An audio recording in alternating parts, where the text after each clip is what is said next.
Bagaimana jika semua yang kamu percayai tentang persahabatan akan berubah? Seiring bertambahnya usia, persahabatan yang dulu mendefinisikan kita seringkali memudar ke latar belakang. Bagi banyak orang di usia 70-an, ikatan yang dulu terasa penting untuk kebahagiaan kini terasa kurang signifikan, bahkan hampir tak relevan. Tapi inilah intinya. Ini bukan tentang kesepian atau isolasi. Ini tentang menerima kebebasan baru. Hidup di mana kesejahteraan pribadi menjadi pusat perhatian dan kebutuhan akan koneksi sosial yang konstan memudar. Dalam video ini, kami akan mengungkap 6 alasan mengapa persahabatan mungkin tak lagi begitu diperlukan di usia senja, dan bagaimana perubahan ini bisa membawa kehidupan yang lebih memuaskan dan mandiri. Tetap tonton, karena apa yang kamu temukan mungkin akan mengubah cara pandangmu terhadap hubungan selamanya. Jika kamu belum berlangganan, langganan sekarang dan aktifkan lonceng notifikasi agar tak ketinggalan video apapun. 1. Kamu tak lagi perlu membuktikan diri kepada siapapun. Seiring bertambahnya usia, salah satu pemahaman paling membebaskan adalah kita tak lagi merasa perlu membuktikan diri kepada siapapun. Di masa muda, persahabatan dan hubungan seringkali berputar pada keinginan untuk diterima, dilihat, atau mengesankan orang lain. Validasi sosial menjadi kekuatan pendorong utama, baik dari teman sebaya, kolega, atau kenalan. Kita menghabiskan banyak waktu mencari persetujuan, berusaha diterima, dan mencoba memenuhi ekspektasi tertentu. Banyak persahabatan terbentuk bukan dari koneksi sejati, melainkan dari kebutuhan bersama akan validasi. Namun, seiring waktu, dorongan untuk mencari persetujuan dari orang lain mulai memudar. Dengan berjalannya waktu, kita mulai memahami bahwa nilai diri kita tak ditentukan oleh opini atau penilaian orang di sekitar kita. Ambil contoh Harun. Di usia 70-an, Harun telah menghabiskan sebagian besar hidupnya menaiki tangga karir, dikelilingi oleh kolega dan kenalan. Ia menganggap banyak dari mereka sebagai teman, tapi setelah pensiun, ia mulai menyadari bahwa banyak hubungan itu mulai merenggang. Awalnya, ia merasa harus tetap menjaga kontak dengan mereka, tapi seiring waktu, ia menyadari sesuatu yang penting. Mengapa mempertahankan persahabatan yang hanya berdasarkan kenyamanan dan bukan koneksi sejati? Melepaskan hubungan dangkal ini memberi Harun rasa bebas. Ia tak lagi merasa terbebani oleh kewajiban untuk menjaga penampilan atau terlibat dalam obrolan ringan. Sebaliknya, ia menemukan kembali hobi dan passion yang telah lama terlupakan. Untuk pertama kalinya dalam bertahun-tahun, Harun merasa damai dengan dirinya sendiri. Perubahan ini sangat kuat. Seiring bertambahnya usia, kita belajar bahwa kepuasan sejati tak datang dari mengesankan orang lain atau mencari persetujuan mereka. Itu datang dari dalam diri. Ketika kita berhenti mencoba membuktikan diri, kita membebaskan energi dan waktu yang dulu dihabiskan untuk interaksi sosial yang tak bermakna. Kebebasan baru ini memungkinkan kita hidup lebih autentik dan fokus pada apa yang benar-benar membawa kebahagiaan dan kepuasan. 2. Kedamaian lebih berharga daripada bersosialisasi. Saat orang bertambah tua, banyak yang menyadari bahwa kedamaian dan ketenangan jauh lebih berharga daripada kebutuhan konstan untuk bersosialisasi. Di masa muda, bersosialisasi sering terasa seperti keharusan. Selalu ada sesuatu yang terjadi, kumpul-kumpul, pesta, aktivitas kelompok, hingga pertemuan santai yang seolah mendefinisikan irama hidup. Bersosialisasi bukan sekadar aktivitas, itu adalah cara hidup. Kebisingan dari keterlibatan sosial yang konstan terasa normal, dan itu menjadi bagian besar dalam menjaga hubungan dengan teman, keluarga, dan kolega. Berinteraksi dengan orang lain menjadi penanda kehidupan yang penuh dan sukses. Tapi seiring waktu berjalan, orang mulai menyadari bahwa ada kepuasan yang lebih dalam dan memuaskan yang datang dari merangkul kedamaian dan kesendirian ketimbang terjebak dalam pusaran kewajiban sosial. Pertimbangkan Misna, misalnya. Di usia 74, ia telah menghabiskan banyak waktu hidupnya menghadiri makan siang bersama, mengikuti panggilan kelompok, dan merayakan hari raya dengan teman dan keluarga. Awalnya, interaksi sosial ini adalah sumber kesenangan, memberikan koneksi dan rasa kebersamaan. Tapi seiring tahun berlalu, Misna mulai menyadari bahwa acara yang dulu membawa sukacita kini terasa lebih melelahkan daripada memuaskan. Ia menyadari bahwa banyak persahabatannya telah menetap dalam pola rutinitas, dengan percakapan yang tak lagi memicu minat atau menawarkan koneksi bermakna. Seiring waktu, kesadaran ini mulai membebani dirinya, dan ia merasa sangat lelah setelah setiap acara sosial. Akhirnya, Misna memutuskan untuk membuat perubahan. Ia tak lagi merasa bersalah menolak undangan atau menjauh dari komitmen sosial yang telah menjadi lebih sebagai tanggung jawab daripada sumber kesenangan. Alih-alih merasa harus mengikuti jadwal sosial yang sibuk, ia mulai merangkul ketenangan. Misna menemukan kebahagiaan dalam menghabiskan waktu sendiri, di alam, dan dalam kesenangan sederhana hidup yang tak memerlukan interaksi konstan. Ia berjalan-jalan panjang, membaca buku yang sudah bertahun-tahun ada di raknya, dan meluangkan waktu untuk merenungkan pikirannya. Melalui perubahan ini, Misna menemukan bahwa kesendirian bukan berarti kesepian. Itu sebenarnya adalah sumber kedamaian, memberikan lingkungan yang tenang dan damai di mana ia bisa mengisi ulang dan terhubung kembali dengan dirinya sendiri. Seiring bertambahnya usia, kita mulai menghargai nilai waktu kita dan bagaimana kita memilih untuk menggunakannya. Kewajiban sosial yang dulu terasa penting kini tampak seperti beban yang tak perlu. Menghadiri setiap pertemuan atau mempertahankan setiap persahabatan tak lagi memiliki daya tarik seperti dulu. Sebaliknya, momen-momen tenang yang dihabiskan dalam kebebasan kesendirian memiliki nilai yang jauh lebih besar. Ada sesuatu yang sangat memuaskan tentang memiliki ruang untuk memilih apa yang ingin kamu lakukan dengan harimu tanpa merasa tertekan untuk memenuhi ekspektasi atau norma sosial. Perubahan perspektif ini memberdayakan. Ini memungkinkan rasa pembebasan dan kesadaran diri yang mendalam. Kamu mulai menyadari bahwa kamu tak perlu membuktikan apapun kepada siapapun atau mengisi jadwalmu dengan pertemuan sosial tanpa henti untuk merasa berharga atau dihargai. Kebebasan untuk sendiri, merangkul kedamaian, dan membuat pilihan berdasarkan apa yang membawa kebahagiaan menjadi sumber kepuasan sejati. Dengan lebih sedikit gangguan, kamu memiliki kesempatan untuk fokus pada hal-hal yang benar-benar penting. Baik itu pertumbuhan pribadi, menikmati hobi yang lama terlupakan, atau sekadar menikmati momen tenang dalam hidup. Kedamaian, pada akhirnya, menjadi hadiah paling berharga dan tak tergantikan, yang semakin bernilai seiring kita menua dan belajar memprioritaskan kesejahteraan kita. 3. Lebih sedikit persahabatan berarti lebih sedikit kekecewaan. Saat orang menua, salah satu pemahaman yang membuka mata adalah bahwa memiliki lebih sedikit persahabatan seringkali mengarah pada lebih sedikit kekecewaan. Sepanjang hidup, persahabatan sering datang dengan sejumlah ekspektasi. Kamu diharapkan untuk menanyakan kabar, menyediakan waktu, menawarkan dukungan, dan hadir untuk orang lain saat mereka membutuhkanmu. Ekspektasi ini, meski wajar dalam hubungan dekat, kadang-kadang bisa menciptakan tekanan. Tapi apa yang terjadi ketika ekspektasi itu tak terpenuhi? Hasilnya seringkali adalah kekecewaan, frustrasi, atau perasaan dianggap remeh. Saat orang bertambah tua, mereka mulai memahami bahwa lebih sedikit persahabatan yang lebih bermakna dapat membawa kedamaian dan kepuasan yang lebih besar. Ambil contoh Wawan, misalnya. Di usia 78 tahun, Wawan telah mengalami banyak persahabatan yang datang dan pergi sepanjang hidupnya.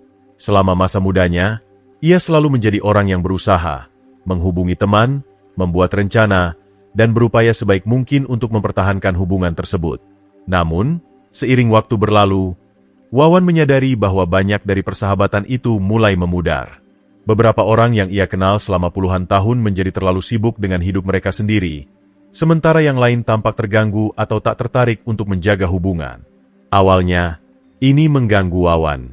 Ia bertanya-tanya apakah ia telah melakukan sesuatu yang salah atau melewatkan bagian penting dari hubungan itu. Ia mempertanyakan apakah ia telah gagal dalam beberapa cara. Tapi seiring waktu, Wawan sampai pada pemahaman penting, bukan ia yang berubah. Sebaliknya, ia telah berhenti menoleransi hubungan yang tak saling memuaskan. Ia menyadari bahwa beberapa persahabatan didasarkan pada kenyamanan atau kebiasaan ketimbang koneksi sejati. Semakin ia merenung, semakin ia memahami bahwa persahabatan seharusnya tak terasa seperti sumber stres atau frustrasi yang konstan. Ia tak perlu mempertahankan lingkaran sosial yang luas untuk merasa puas. Dengan melepaskan gagasan bahwa ia harus menjaga setiap hubungan tetap hidup, Wawan membebaskan diri dari beban ekspektasi yang tak terpenuhi. Perubahan perspektif ini membawa kedamaian bagi Wawan. Ia tak lagi harus menghadapi kekecewaan dari persahabatan sepihak atau frustrasi karena terus memberi tanpa menerima. Sebaliknya, ia mulai fokus pada hubungan yang benar-benar penting, yang di mana perhatian dan usaha saling ada. Persahabatan ini membawa kebahagiaan tanpa perlu usaha atau pemeliharaan konstan. Pemahaman ini memungkinkan Wawan menjalani hidup yang lebih sederhana dan memuaskan, di mana lebih sedikit koneksi berarti lebih sedikit investasi emosional dalam hubungan yang tak benar-benar bermakna. Pada akhirnya, memiliki lebih sedikit namun persahabatan yang lebih autentik mengarah pada kepuasan yang lebih besar dan lebih sedikit patah hati. Pelajarannya jelas. Kadang-kadang, ini bukan tentang jumlah teman yang kamu miliki, melainkan kualitas persahabatan itu yang membuat semua perbedaan. Jika kamu masih menonton video ini dan menemukan pelajaran ini berguna, silakan komentar 1 di bawah untuk memberitahu saya bahwa kamu masih bersama saya. 4. Waktumu menjadi lebih berharga. Saat orang memasuki usia 70-an, mereka menyadari bahwa waktu menjadi lebih berharga dari sebelumnya. Ketika masih muda, mudah untuk menganggap waktu sebagai sesuatu yang taken for granted, mengasumsikan bahwa akan selalu ada lebih banyak waktu untuk dihabiskan bersama teman, menghadiri pertemuan, atau memelihara lingkaran sosial. Kamu tak merasa urgensi untuk memanfaatkan setiap momen. Tapi saat kamu bertambah tua, perspektifmu berubah drastis. Kamu mulai memahami bahwa waktu itu terbatas, dan setiap momen berarti. Tiba-tiba, kamu menjadi sangat sadar bahwa waktumu terlalu berharga untuk disia-siakan pada kewajiban atau aktivitas yang tak membawa kebahagiaan atau kepuasan sejati. Rudy, seorang pria di awal usia 80-an, mengalami transformasi ini secara langsung. Di masa mudanya, ia memiliki kehidupan sosial yang penuh dengan pesta makan malam, panggilan telepon rutin, dan pertemuan dengan teman. Ia menikmati interaksi ini, menemukan kenyamanan dan kegembiraan dalam jadwal sosialnya yang sibuk. Namun, seiring waktu berlalu dan ia menua, Rudy mulai merasa berbeda. Percakapan panjang yang dulu terasa merangsang dan menarik kini tampak melelahkan dan menguras energi. Pertemuan sosial yang dulu penuh dengan tawa dan koneksi kini terasa seperti beban, dengan setiap acara lebih sebagai kewajiban ketimbang sumber kesenangan. Suatu hari, setelah menghadiri pertemuan lain yang membuatnya merasa tak puas, Rudy membuat keputusan besar. Ia tak akan lagi mengiyakan undangan sosial hanya karena kebiasaan. Alih-alih terus menghabiskan waktunya untuk aktivitas yang tak membawa kebahagiaan atau kepuasan, ia memilih untuk memprioritaskan kebutuhan dan kesejahteraannya sendiri. Rudy mulai mendedikasikan waktunya untuk hal-hal yang benar-benar penting baginya, membaca buku yang sudah lama ingin ia nikmati, berjalan di alam, dan mempelajari keterampilan baru yang memicu rasa ingin tahunya. Yang ia temukan adalah, jauh dari merasa terisolasi atau kesepian, ia merasa lebih puas dan damai daripada sebelumnya. Dengan merebut kembali waktunya, Rudy mampu membangun kehidupan yang terasa lebih bermakna dan selaras dengan nilai-nilainya. Pelajaran ini sangat penting. Seiring bertambahnya usia, kamu berhak memprioritaskan waktu dan bagaimana kamu menggunakannya. Kamu tak lagi perlu mengisi hari-harimu dengan pertemuan sosial atau komitmen karena rasa kewajiban atau ekspektasi. Sebaliknya, kamu bebas menghabiskan waktu untuk aktivitas yang membawa kebahagiaan dan kepuasan sejati, baik itu memelihara hobi, menikmati momen refleksi yang tenang, atau sekadar beristirahat. Kesadaran bahwa kamu bisa mengontrol bagaimana kamu menghabiskan waktu memberi kebebasan untuk hidup secara autentik dan merangkul aktivitas yang menyehatkan jiwa. Waktu menjadi sumber daya yang berharga, dan kebebasan untuk menggunakannya dengan bijak adalah salah satu hadiah terbesar dari bertambah tua. 5. Persahabatan sejati datang dari dalam diri. Saat kita menua, salah satu pemahaman paling mendalam yang kita miliki adalah bahwa persahabatan sejati tak datang dari orang lain, itu datang dari dalam diri.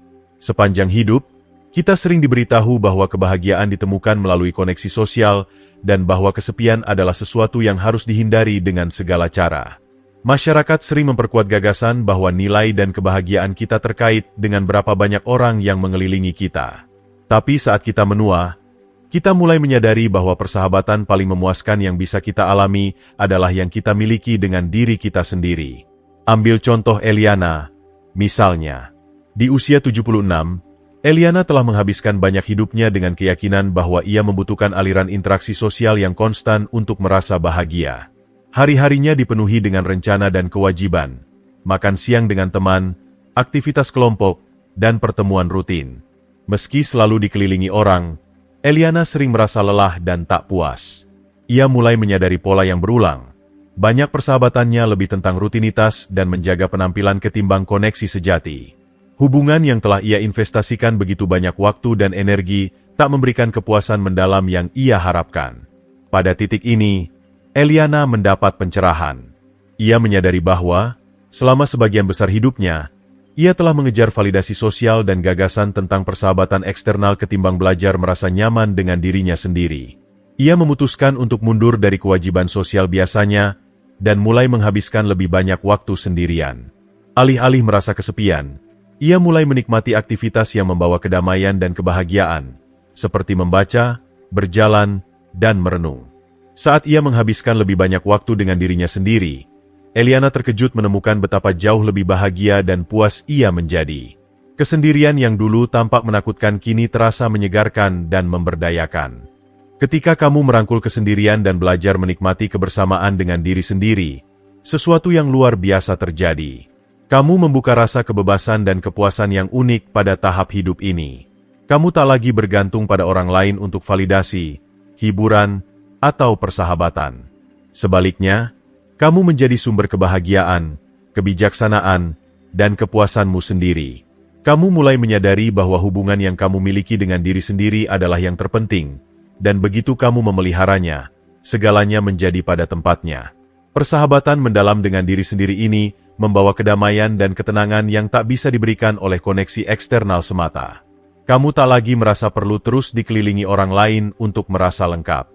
Kenyamanan dari keberadaanmu menjadi sumber kebahagiaan terbesarmu. 6. Melepaskan membuka pintu ke kehidupan yang lebih memuaskan. Salah satu hal paling kuat yang bisa kamu lakukan setelah usia 70 adalah melepaskan hubungan yang tak lagi membawa kebahagiaan. Sepanjang hidup, kita sering berpegang pada persahabatan dan koneksi karena kebiasaan, meski itu tak lagi melayani kita atau berkontribusi positif pada kesejahteraan kita. Kecenderungan untuk berpegang pada hubungan usang ini bisa menjebak kita dalam siklus kewajiban dan stres, menguras energi dan mengambil peluang yang bisa membawa kepuasan sejati. Tapi ketika kamu memilih untuk melepaskan hubungan yang tak lagi selaras dengan nilai-nilaimu atau membawa kebahagiaan, kamu membuka pintu ke kehidupan yang lebih sederhana, lebih bebas, dan jauh lebih memuaskan. Ambil contoh Joko, misalnya. Di akhir usia 70-an, Joko lama percaya bahwa tetap aktif secara sosial adalah kunci untuk menua dengan baik.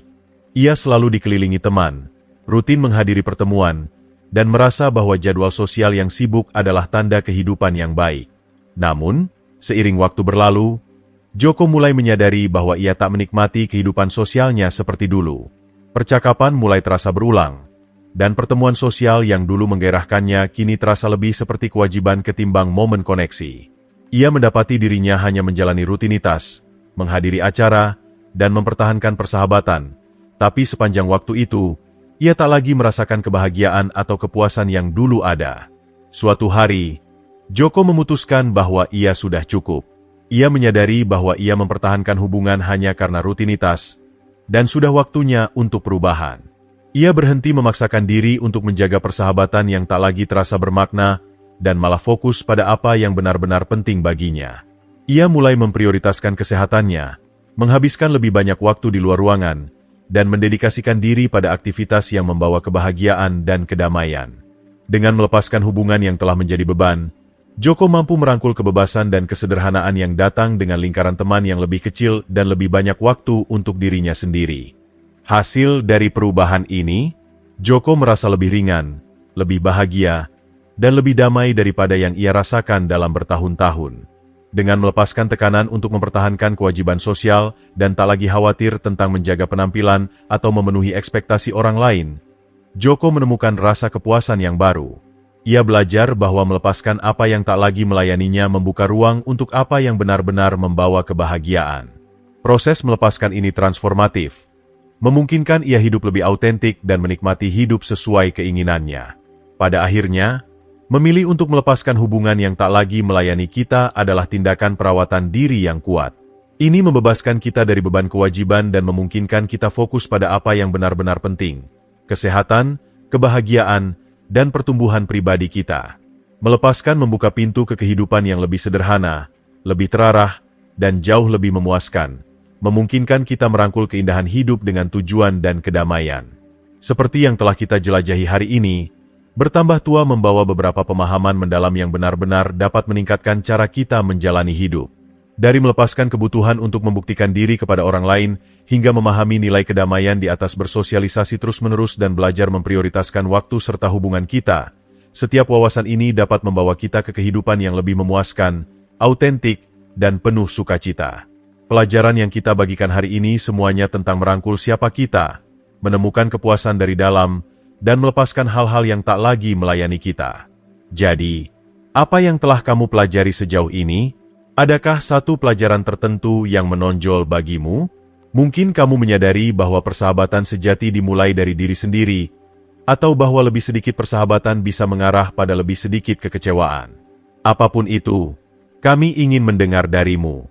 Komentar di bawah dan bagikan satu hal yang kamu pelajari dari video hari ini yang rencananya akan kamu bawa ke dalam hidupmu sendiri. Beritahu kami bagaimana kamu akan menerapkannya.